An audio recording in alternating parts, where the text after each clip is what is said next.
Sesi mengaji, belajar Islam lebih dekat. Assalamualaikum warahmatullahi wabarakatuh.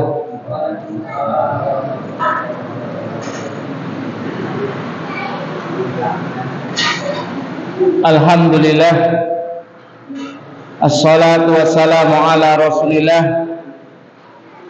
wa ala alihi wa ashabihi wa man walah wa man tabi'ahum bi ihsanin ila yaumil qiyamah. Qala Allah ta'ala ya ayyuhalladzina amanu taqullaha haqqa tuqatihi wa la tamutunna illa wa antum muslimun. Amma ba'd. Alhamdulillah, marilah kita panjatkan puji syukur kepada Allah Subhanahu wa ta'ala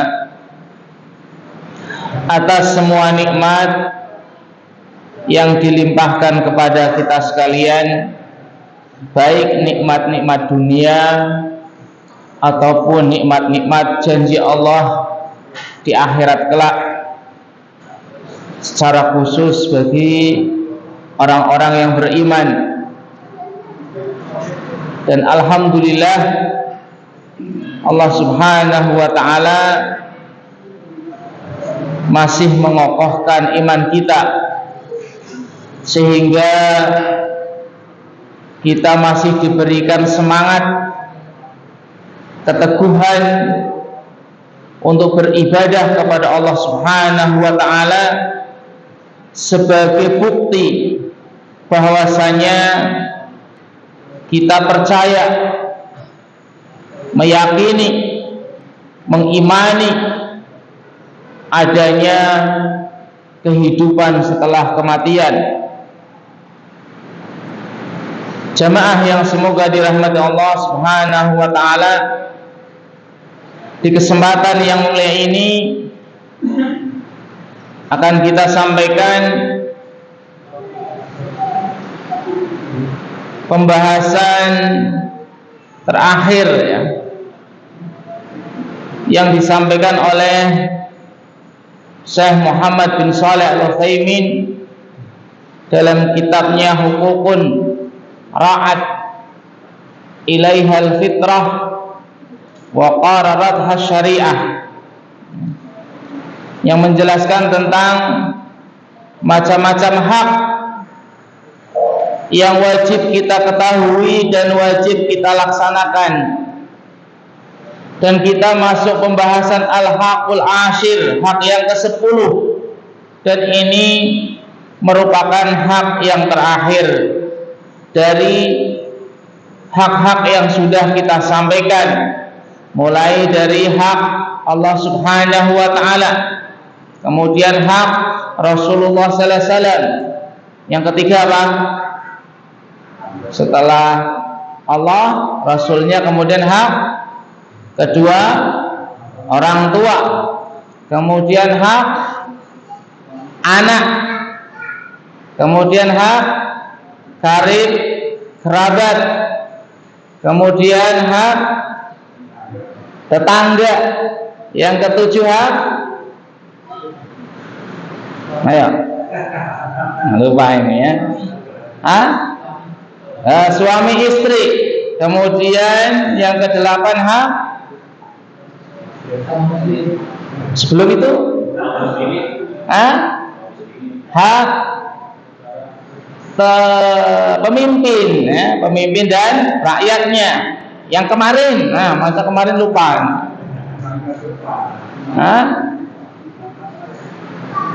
Hak kaum muslimin, kemudian yang ke-10 adalah haqqu ghairi muslimin, hak selain kaum muslimin. Ternyata dalam syariat Islam menjelaskan sampai hak-hak non-muslim,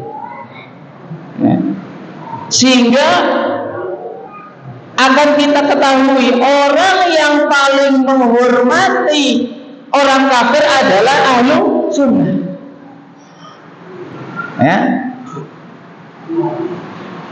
Orang yang semakin mengerti ilmu agama Islam, akan semakin menghormati orang kafir.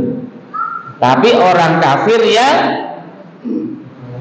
diperintahkan oleh Allah Subhanahu wa taala untuk dihormati karena mereka menghormati, mereka minta dihormati. Tapi kalau mereka tidak menginginkan hal tersebut atau malah memusuhi kita, nah tidak lagi nanti. Makanya akan kita jelaskan di antara juga orang-orang non-muslim juga memiliki kelompok-kelompok ataupun bagian-bagian yang dijelaskan di dalam syariat Islam yang mereka memiliki hak yang wajib kita tunaikan, yang bahwasanya umat Islam ataupun kita dilarang memaksa mereka.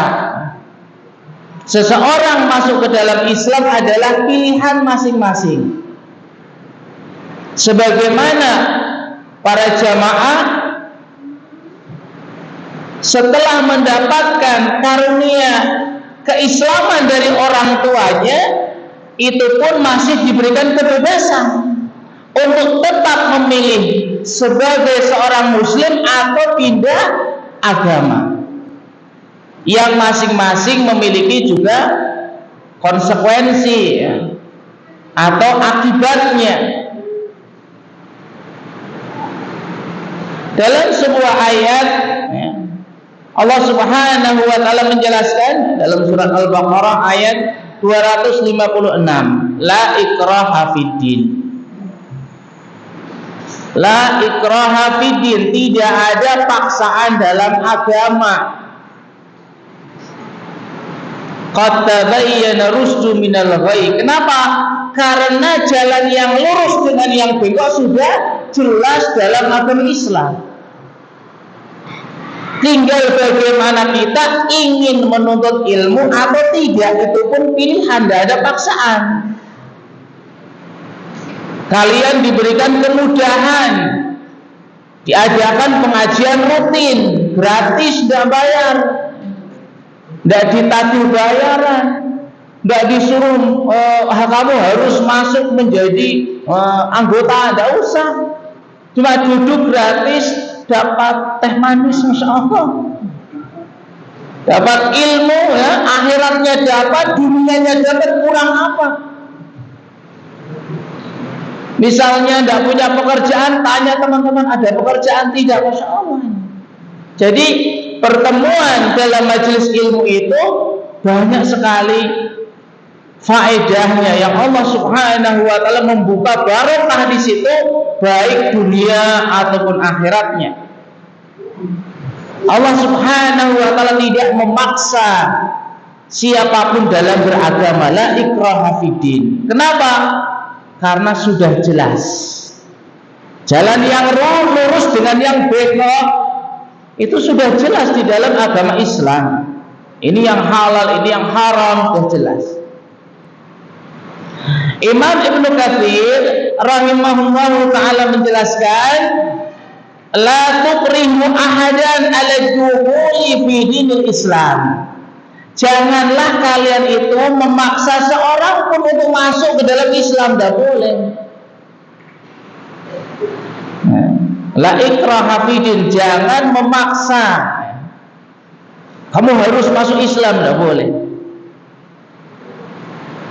Fa innahu bayyinun wadihun jaliyun. Karena kata Ibnu Katsir rahimahullah taala, Islam itu sudah jelas,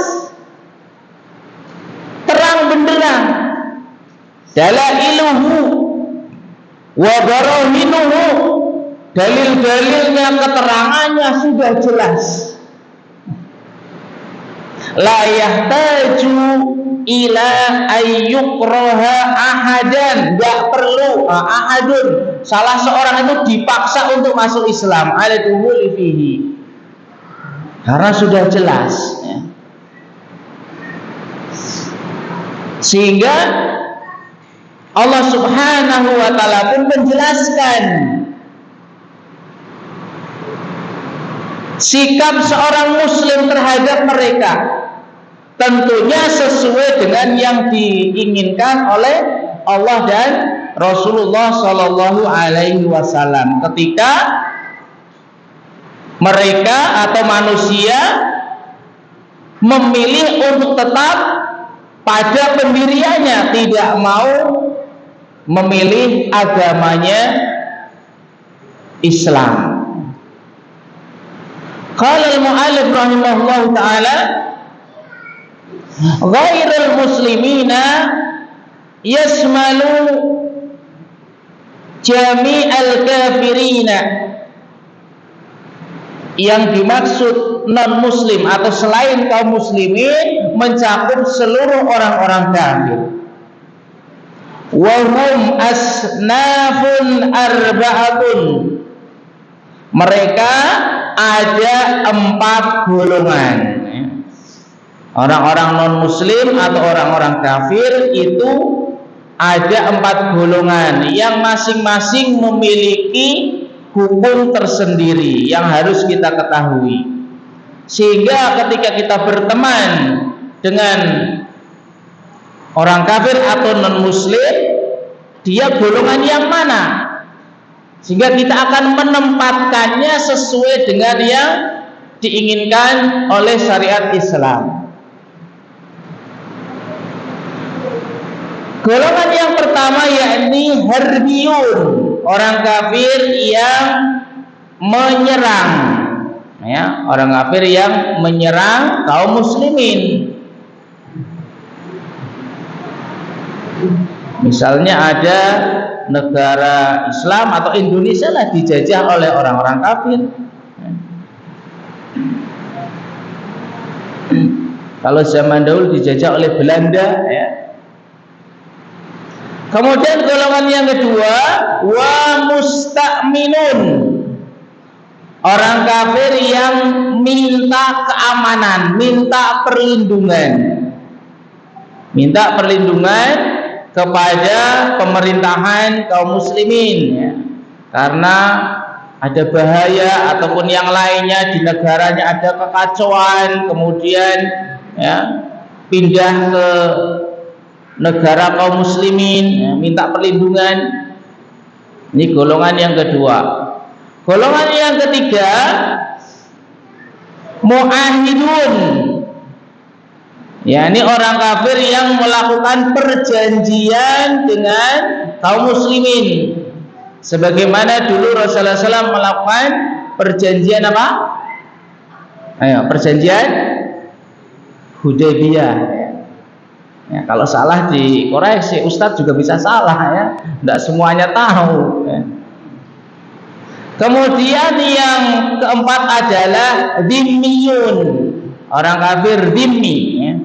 Orang kafir yang hidup di negara kaum muslimin atau pemerintahan kaum muslimin.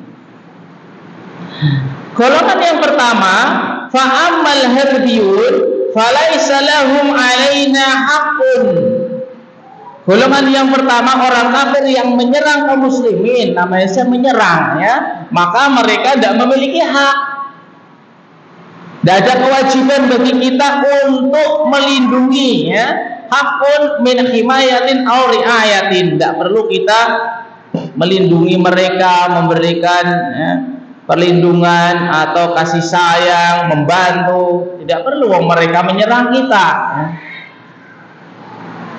Masa ada orang non muslim menyerang seorang muslim kemudian kita membantu, pakai senjata ini aja? Nah, nggak boleh. Nggak boleh. Jadi tidak ada kewajiban sama sekali bagi kaum muslimin untuk membantu mereka. Kemudian golongan yang kedua, wa amal musta'minun falahum alaina haqqul himayati. Adapun kelompok orang non muslim yang mereka meminta perlindungan, mereka memiliki hak perlindungan. Namanya minta perlindungan berarti ya harus dilindungi. Fil waqti wal makanil muhaddadina li ta'minihim, sesuai dengan waktu dan tempat yang telah dibatasi. Jadi juga tidak bebas, walaupun mendapatkan perlindungan, tapi kamu saya lindungi di daerah ini, ya, waktunya sekian hari atau sekian tahun sesuai dengan perjanjiannya di situ, permintaannya. Setelah itu ya sudah, ya. Liqaulillahi ta'ala, sebagaimana firman Allah Subhanahu wa ta'ala dalam surat At-Taubah ayat ke-6. Wa in ahadun minal musyrikin ista'jaraka fa'ajirhu hatta yasma'a kalamullah thumma ablighu ma'manah. Apabila salah seorang dari orang-orang musyrik meminta perlindungan kepadamu, minta perlindungan kepadamu, maka Allah Subhanahu wa ta'ala memerintahkan fa'ajirhu, maka lindungilah dia. Jadi bukan hanya orang muslim saja yang datang kepada kita minta perlindungan, bahkan orang non-muslim ketika minta bantuan kepada kita, kita diperintahkan untuk membantunya, asal bukan orang non-muslim yang menyerang kaum muslimin, yang memusuhi kaum muslimin. Ya, menyerang di sini bukan hanya menyerang perang, ya, memusuhi. Muslim tidak boleh dibantu, tapi kalau lihat dia orang non muslim tapi baik, maka kita harus menunjukkan bahwasanya seorang muslim juga memiliki akhlak yang baik kepada non muslim, suruh membantu, bahkan perintah, ya. Di sini lafaznya fa'ajirhu, ya, maka lindungilah dia. Ketika meminta, suruh dilindungi hatta yasma'a kalam Allah. Tujuannya apa? Agar mereka mendengar kalamullah, Al-Quran. Diharapkan juga suruh mendakwainya. Kalau sudah tahu bahwasanya orang muslim itu orangnya baik, akhlaknya bagus, nanti akan, ya, bisa masuk Islam. Nah, ternyata orang muslim itu baik-baik. Saya ditolong padahal nggak kenal, ya, menolongnya bukan karena siapa-siapa, karena apa? Karena ibadah. Jadi kita menolongnya orang non-muslim itu karena perintah Allah Subhanahu wa ta'ala, agar mereka bisa mengetahui bahwasanya ini loh syariat Islam. Saya sebagai seorang muslim menolong kamu orang non-muslim ketika minta bantuan, itu karena saya diperintahkan oleh Allah Subhanahu wa ta'ala, bukan diperintahkan untuk memusuhi. Siapa tahu kamu senang kemudian masuk agama Islam. Summa ablighu ma'manah, kemudian antarkanlah dia ke tempat yang aman, ya. Oh, di sini aman, ya. Perintah Allah Subhanahu wa ta'ala.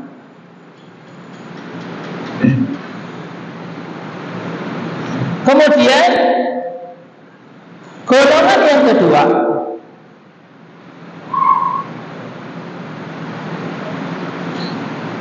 yakni al-muahidun. Wa ammal muahidun falahum alaina al-wafa'a awil wafa'u. Orang kafir yang melakukan perjanjian kepada kaum muslimin, mereka memiliki hak, yakni ditunaikan janjinya, perjanjiannya, bi ahdihim ilal muddati allati jaral ittifaq 'alaiha bainana wa bainahum, ya, perjanjian yang sudah ada kesepakatan, perjanjian damai, ya, antara Indonesia dengan Korea misalnya, dengan Jepang, ya, dengan Amerika. Ini diperintahkan Ya, siapa tahu di antara jamaah nanti ada yang jadi presiden, ya, Masya Allah. Ya. Jadi sudah tahu ini seperti ini, menjalin kerjasama itu disyariatkan. Sebagaimana dalam undang-undang apa? Perdamaian dunia, nah, itu. Ternyata dalam Islam menjalin hubungan perdamaian dunia itu dalam Islam diperintahkan.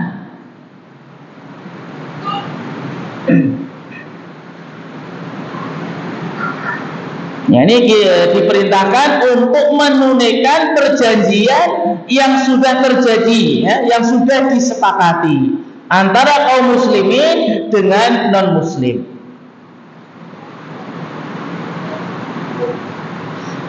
Dengan syarat, ya, di sini disebutkan ada 4 syarat. Madamu mustaqimina lana alal ahdi. Syarat yang pertama, selama mereka masih tetap memegang perjanjian tersebut, ya. Dan perjanjian sudah sepakat, tanda tangani di atas materai kalau zaman sekarang, ya. Jadi selama mereka masih memegang perjanjian tersebut, maka kita diperintahkan juga untuk tetap memegang janjinya. Kemudian yang kedua, lam yanqusu syai'an. Mereka tidak mengurangi haknya. Hak yang sudah disepakati tersebut ini harus ditunaikan. Kok tidak ditunaikan atau dikurangi, ya? Harusnya kewajibannya sekian, perjanjiannya sekian, ditunaikan cuma separuhnya atau seperempatnya, maka perjanjian tersebut batal. Syarat yang ketiga, walam yu'inu ahadan alaina. Ketika sudah melakukan perjanjian damai, tidak boleh mereka membantu seorang pun untuk melawan kaum muslimin. Ketika sudah ada perjanjian damai dengan kaum muslimin, kok ternyata mereka membantu orang lain, membantu negara lain untuk menyerang kaum muslimin, maka perjanjiannya batal. Jadi tidak hanya berlaku antara kaum muslimin dengan non-muslim yang melakukan perjanjian. Benar-benar kita juga memperhatikan kaum muslimin yang lain, negara lain.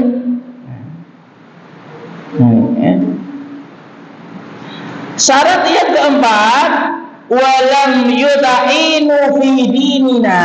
Mereka tidak mencela agama kita. Ini juga menunjukkan mulianya agama Islam. Tidak boleh dihina agama Islam, tidak boleh dihina syariatnya, tidak boleh dihina Rasulnya. Ketika menghina Rasulnya, ajarannya, syariatnya, maka perjanjian tersebut batal. Liqaulillahi ta'ala, Allah subhanahu wa ta'ala berfirman dalam surat At-Taubah ayat keempat, ilal ladzina ahadtum minal musyrikina, kecuali orang-orang yang mereka melakukan perjanjian dari kaum musyrikin kepada kalian, yang kalian melakukan perjanjian kepada orang-orang musyrik. Semalam yanqusukum syai'an, kemudian mereka tidak mengurangi isi perjanjian tersebut. Walam yudhahiru alaikum ahadan, juga tidak menolong orang lain untuk melawan kaum muslimin. Fa'atimu ilaihim ahdahum ila muddatihim. Maka Allah perintahkan ketika syarat-syarat tersebut, tunaikanlah perjanjian yang sudah disepakati sampai batas waktu yang telah disepakati. Innallaha yuhibbul muttaqin. Sesungguhnya Allah subhanahu wa ta'ala mencintai orang-orang yang bertakwa.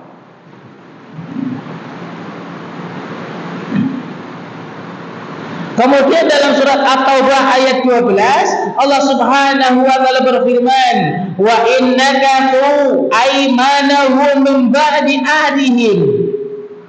jika mereka melanggar sumpahnya, melanggar perjanjiannya, ya, setelah berjanji mengikat perjanjian, wa ta'anu fi dinikum, atau mereka mencela agama kalian, faqatil a'immatal kufri, maka perjanjiannya batal. Kita diperintahkan untuk sudah tidak ada perjanjian lagi, tidak ada damai lagi, sudah berarti perang lagi. Sudah diajak gencatan senjata, damai, mereka malah mencela agama kita. Ya, karena yang namanya berperang itu untuk menegakkan kalimatullah, untuk menegakkan tauhid. Sehingga ketika agama kita sudah dilecehkan, dihina, maka sudah perjanjiannya batal. Innahum la aymana lahum, maka sudah tidak ada perjanjian lagi bagi mereka. Kemudian kelompok yang terakhir, wa ammal dhimmiyun fa hum aktsaru haula'il asnafi huquqan. Ini yang memiliki hak yang paling banyak, yang paling besar di antara kelompok non muslim.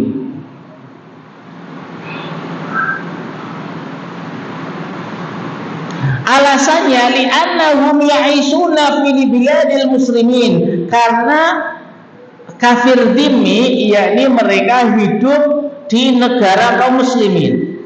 Ini orang-orang kafir yang hidup dilindungi di negara kaum muslimin. Wa tahta himayatihim wa riayatihim bil jizyah, dikarenakan mereka membayar jizyah, ya semacam apa ya, pajak mungkin ya, tapi dalam Islam namanya jizyah, agar mereka mendapatkan imbal balik, yakni dilindungi oleh negara kaum muslimin yang mereka bayarkan, ya. Maka untuk orang kafir ini fayajibu ala wali amril muslimin, kepada pemerintahan kaum muslimin, ayyahkuma fihim bi hukmil Islam, untuk menghukumi mereka juga sesuai dengan hukum Islam, disamakan dengan kaum muslimin fi nafsi wal mali wal irdi, dalam masalah harta, jiwa dan kehormatannya. Ketika kehormatannya dihina, maka dilindungi oleh pemerintah. Ketika hartanya dicuri, juga dilindungi, tidak boleh. Yang mencuri walaupun orang muslim tetap dihukum, walaupun mencuri miliknya orang kafir.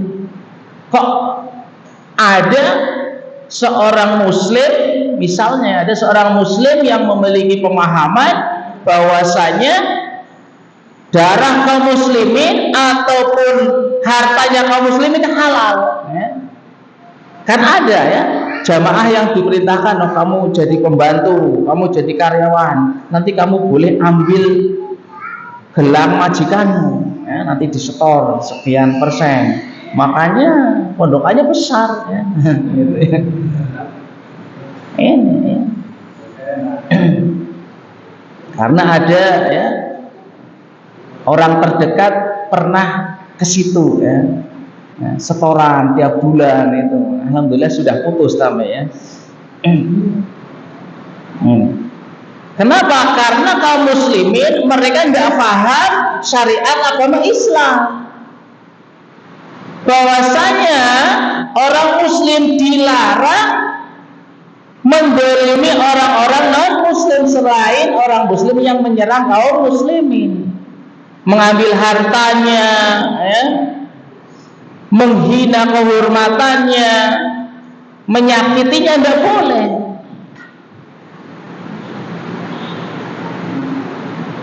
Bahkan dalam sebuah hadis disebutkan, hadis riwayat Imam Bukhari, Rasulullah sallallahu alaihi wasallam bersabda, "Man qatala mu'ahidan atau mu'ahadan, barang siapa yang membunuh, ya, orang kafir yang sedang melakukan perjanjian dengan kaum muslimin, Kata Rasulullah SAW, lam yarih raihatal jannah, tidak akan mencium baunya surga. Ancamannya tidak akan mencium baunya surga. Wa inna rihaha tujadu min masirati arba'ina aman, padahal bau surga itu bisa tercium sejauh perjalanan 40 tahun. Masya Allah ya. Kalau kalian minyak wangi semahal-mahal apapun, sampai situ sudah hilang ya, tertepa angin sudah. Tapi ini surga, baunya itu bisa tercium sampai 40 tahun perjalanan, Masya Allah. Dan itu terhalangi bagi seseorang yang sengaja membunuh orang non-muslim yang melakukan perjanjian dengan kaum muslimin. Sehingga kalau ada kaum muslimin yang ikut ya, jamaah-jamaah yang seperti ini, ada bom bunuh diri ini, nah tidak benar ini. Yang terbunuh kaum muslimin, orang non muslim saja ya, yang sedang melakukan perjanjian turis ya, yang Indonesia itu kan dilindungi, ada visanya, pemerintahan melindungi, ada izinnya, mereka bayar. Tidak boleh. Kalau sengaja membunuh, maka terancam tidak mencium baunya surga yang tercium sampai 40 tahun perjalanan. Dalam hadis yang lain, hadis riwayat Imam An-Nasa'i dari sahabat Abdullah bin Amr bin Al-As radhiyallahu anhu, man qatala qatilan min ahli dhimmah, barang siapa yang membunuh dari ahli dhimmah, orang non muslim yang hidup di negara kaum muslimin. Ya, sebagaimana kita berdampingan dengan orang Hindu, orang Kristen ya. Kata Rasulullah SAW, lam yajid rihal jannah, dia tidak akan mendapatkan baunya surga. Wa inna rihaha la yujadu min masirati arba'ina aman. Terancam tidak bisa mencium baunya surga, yang baunya surga itu tercium sampai 40 tahun perjalanan. Hadis yang terakhir, hadis riwayat Imam Abu Dawud. Rasulullah sallallahu alaihi wasallam bersabda, "Ala man zalama mu'ahadan."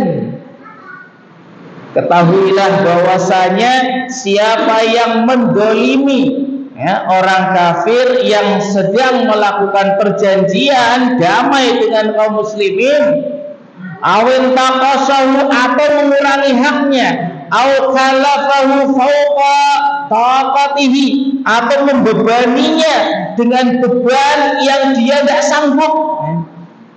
Kamu harus melakukan perjanjian, kemudian kamu harus bayar sekian, padahal dia sudah tidak sanggup ya, karena hartanya sekian, dipaksa, tidak boleh.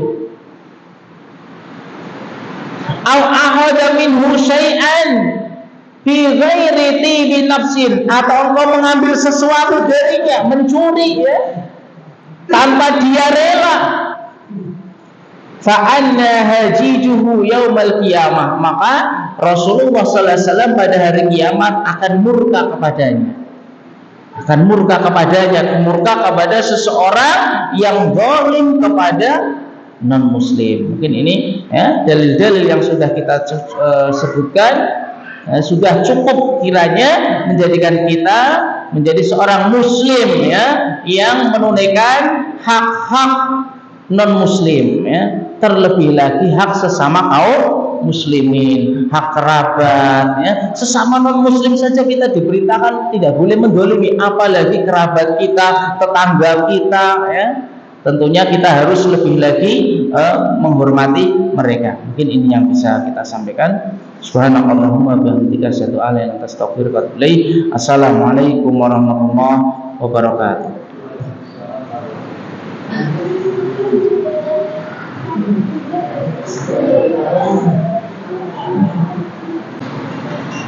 Assalamualaikum warahmatullahi wabarakatuh.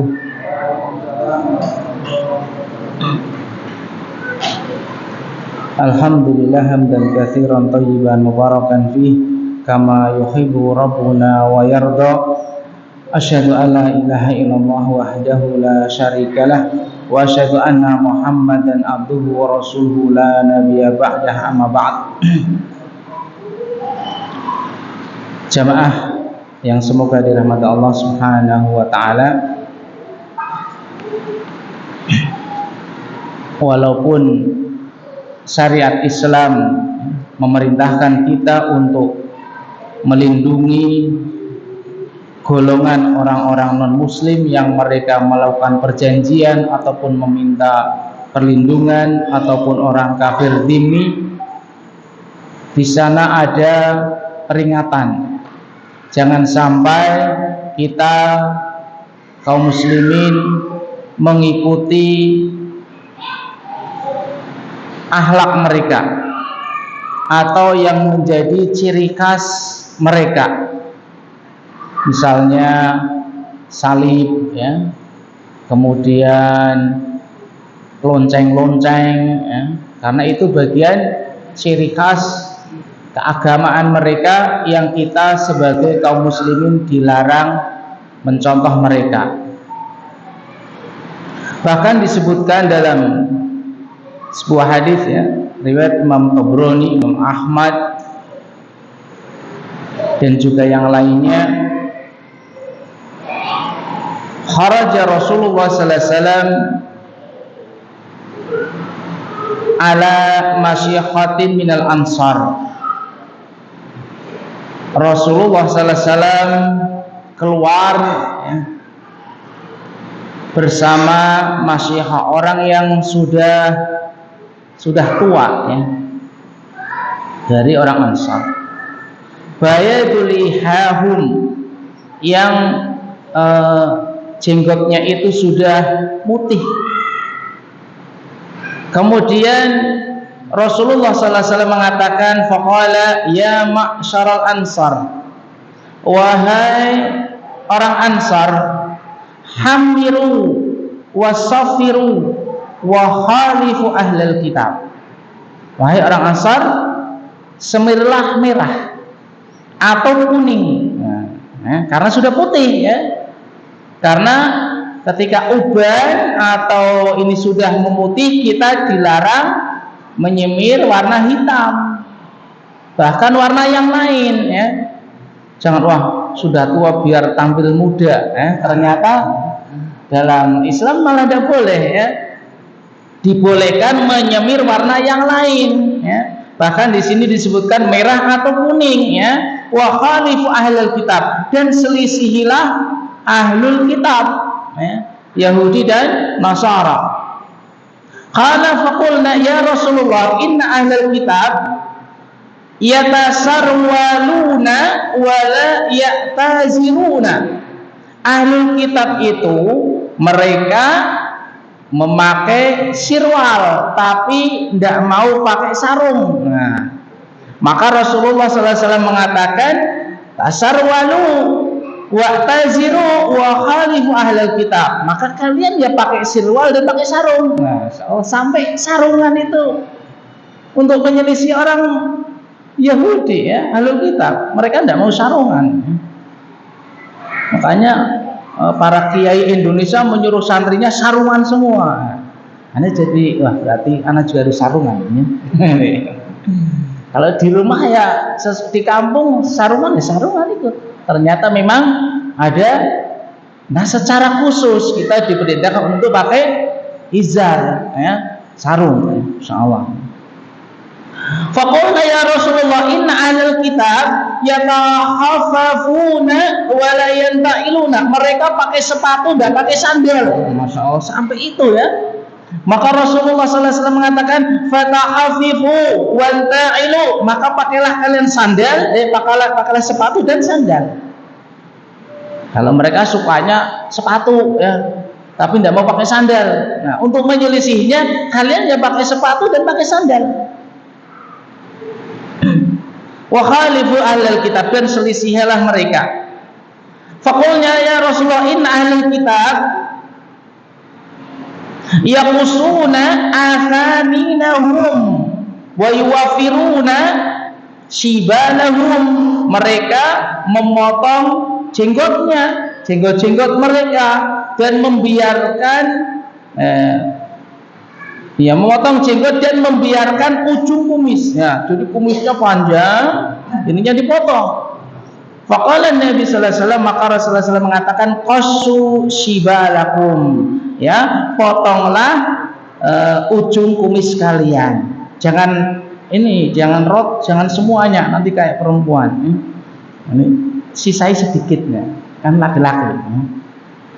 Para ulama seperti itu, jangan sampai habis semua, ya. Pokoknya disisailah biar menunjukkan wah kamu laki-laki. Potonglah kumis kalian, wafiru athaninakum, dan biarkanlah jenggot kalian, wa khalifu ahlul kitab, dan selisihlah ahlul kitab.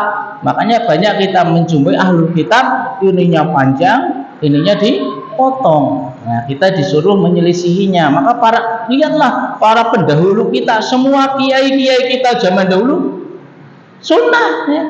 Sekarang saja orang sunnah dilecehkan, ya. Apalagi ini, padahal kiai-kiainya mereka berjenggotan, ya, pakai sarung, sesuai sunnah.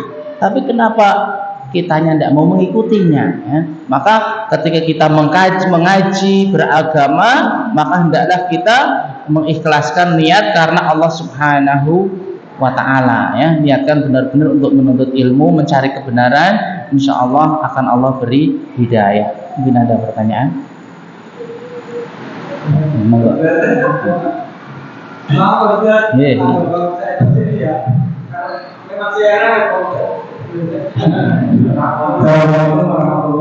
Waalaikumsalam. Ini adalah kita menggunakan sebuah terkait antara Nasara Yahudi. Ini sekarang menjadi rambut merah, putih, dan warna yang hijau-hijau. Nah sekarang ini kalau ada semacam kita ini, kalau menyamai yang itu tidak boleh. Padahal Yahudi Nasara waktu sekarang ini cara penggunaannya itu beda maksudnya. Merah, hijau, putih, kuning, putih, tapi hitamnya enggak berbeda.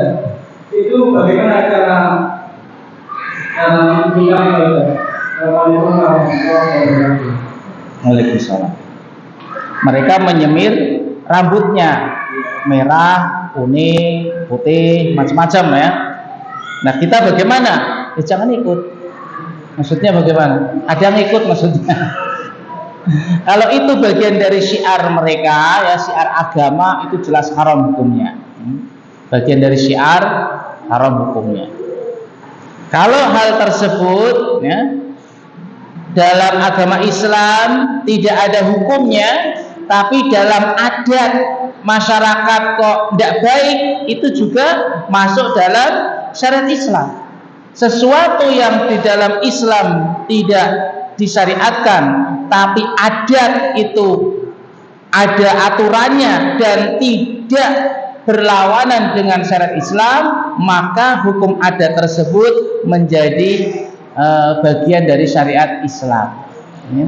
Bagian dari yang Islam itu maksudnya mendukungnya, ya. Islam mendukungnya karena itu hal yang baik asal tidak menyelisih syariat Islam.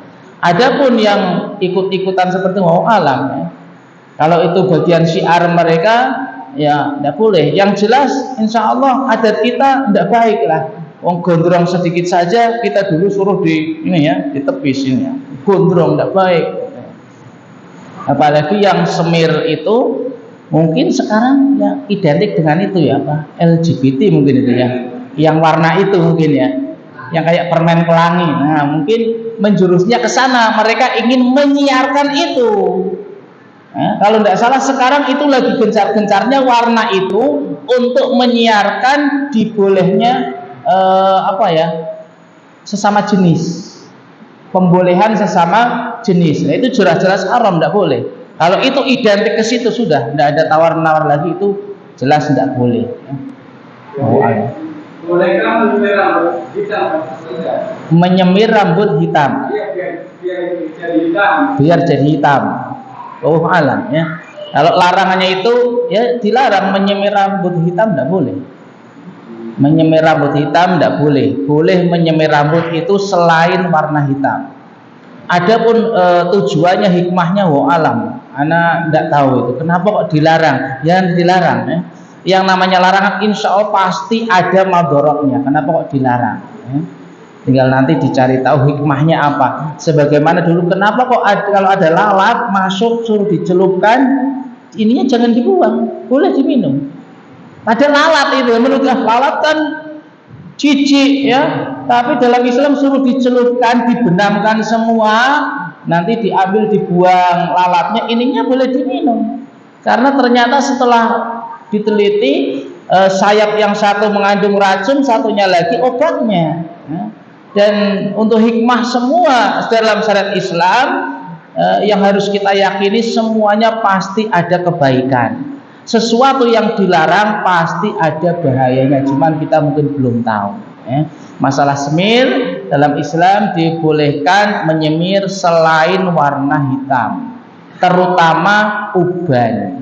Dalam riwayat yang lain, uban itu nanti akan bercahaya di akhirat. Alam.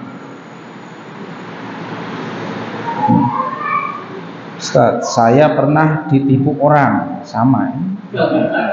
Apakah dengan saya ditipu termasuk penggugur dosa, Ustaz? Iya, ya, penggugur dosa ditipu. Ditipu sampai tertusuk duri lah. Kalian jalan tertusuk duri yang kecil, walaupun bukan duri yang paku yang besar ya, yang kecil saja dapat pahala. Sama. Apalagi ditipu ya, semoga dosa-dosanya dihapus. Tapi ya ketika ditipu dia tetap bersabar dan yang lainnya. Jangan ditipu tapi saya mau balas tipu dia, ya, gitu ya. Atau dosa yang saya pernah berbuat, Allah menurunkan ujian pada saya lewat orang yang menipu saya. Lewat orang yang menipu saya. Gimana?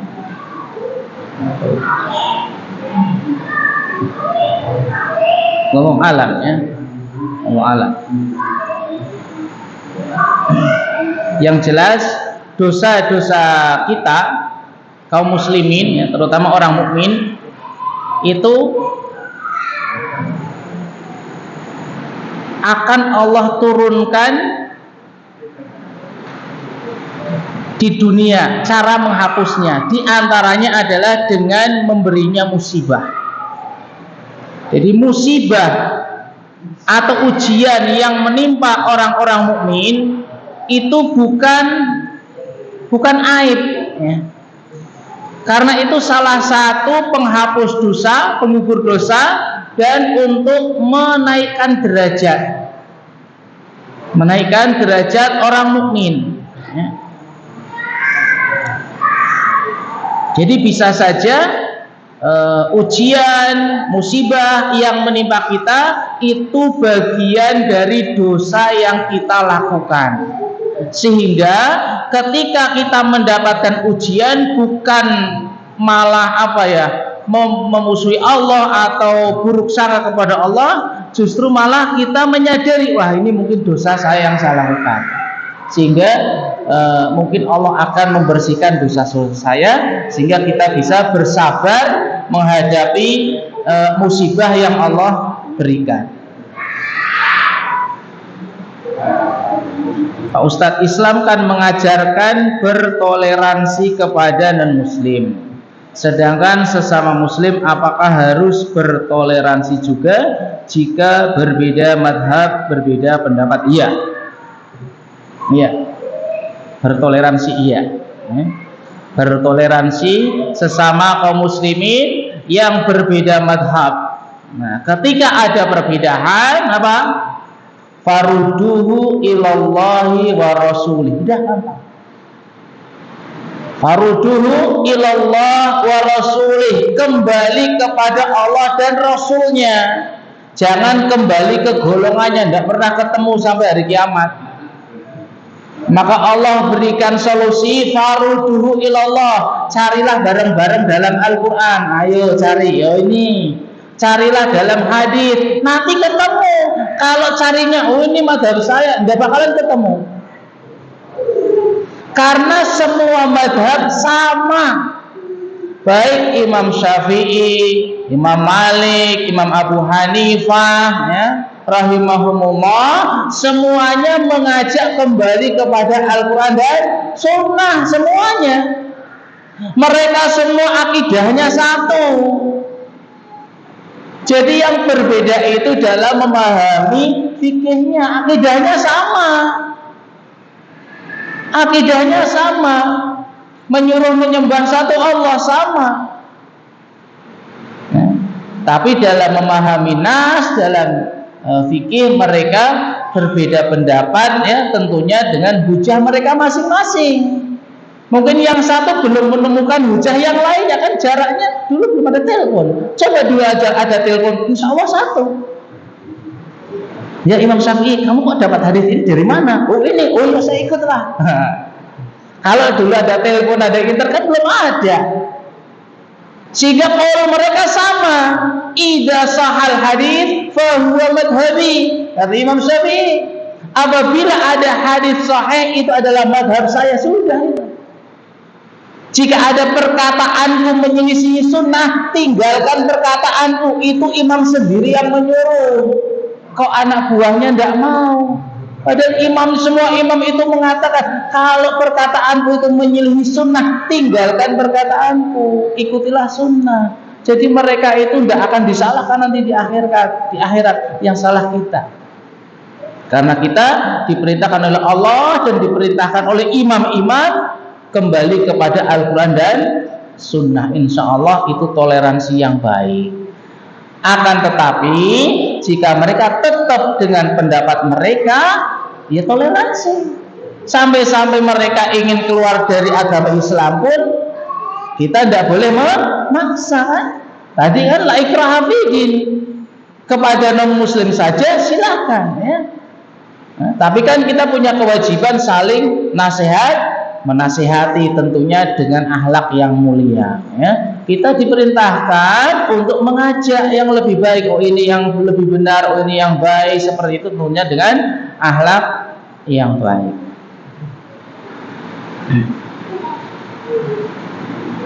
Yang terakhir Pak Ustadz, jika orang muslim mengucap non muslim adalah orang kafir, itu boleh atau tidak? Boleh, ya.